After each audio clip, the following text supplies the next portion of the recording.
எல்லாருக்கும் வணக்கம். இந்த ஒய்பியில் நகைச்சுவை சிறுசேமிப்பு திட்டம் வந்து நம்ம ஃபாலோ பண்ணிட்டு இருக்கோம். 100 ரூபா இருந்தாலும் இங்கே நகை சீட்டில் நீங்கள் ஜாயின் பண்ணிக்கலாம்.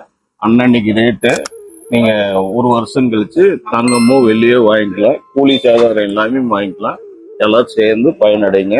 ஒரு சின்ன எக்ஸாம்பிள் சொல்கிறேன். போன வருஷம் ரம்ஜானுக்கு ஒரு பொண்ணு போட்டிருந்தது. 15,000 ரூபாய் நம்ம கட்டிட்டு இந்த வருஷம் ரம்ஜான்ல 23,000 ரூபாய் கிட்ட கேஷ் வாங்கிட்டு போச்சு. அந்த அளவுக்கு பெனிஃபிட். 8,000 ரூபாய் பெனிஃபிட் ஆகுது. அது ஒரே சந்தோஷம். நிறைய பேர் போட்டிருக்காங்க. நீங்களும் போட்டு பயனடைங்க.